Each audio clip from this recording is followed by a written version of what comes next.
বন্ধুরা, আজ আমি বানাবো ছেঁড়া পকোড়া। আপনারা অনেক ধরনের পকোড়া বানিয়েছেন, আমার মনে হয় ছেঁড়া পকোড়া বানাননি। আজ আমি ছেঁড়া পকোড়াই বানাবো। তার জন্য নিয়ে নিচ্ছি আলু ভাজার মতো করে আলু কেটে নিয়েছি, পেঁয়াজ কেটে। এদিকে বেসনটা আমি গুলিয়ে নিয়েছি, বেসনের মধ্যে কালো জিরে দিয়েছিলাম, দিলাম কারি পাতা আর কাঁচা লঙ্কা। ছেঁড়া পকোড়া বানানোর জন্য অবশ্যই কারি পাতাটা কিন্তু দিতেই লাগবে। কারি পাতা ছাড়া কিন্তু ছেঁড়া পকোড়া সেই টেস্ট আর সেন্ট কোনোটাই আসবে না।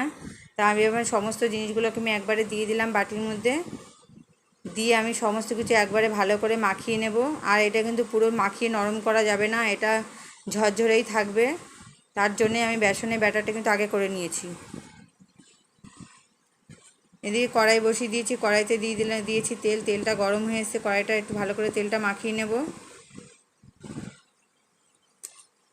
এইবার যে মাখিয়ে রেখেছিলাম সেটা আমি দিয়ে দেবো, এরকম ছড়িয়ে ছড়িয়ে দেবো যাতে তেলগুলো ভালোভাবে সেট খায় পকোড়ার ভেতরে। আর দেখেছেন আমি কেমনভাবে দিয়েছি। আর এটা আরেকটু হবে পর আমি এটাকে ছড়িয়ে দেব।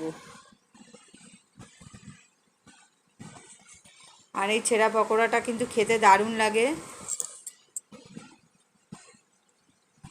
তো আমার পকোড়াটা কিন্তু একদম রেডি হয়ে গেছে।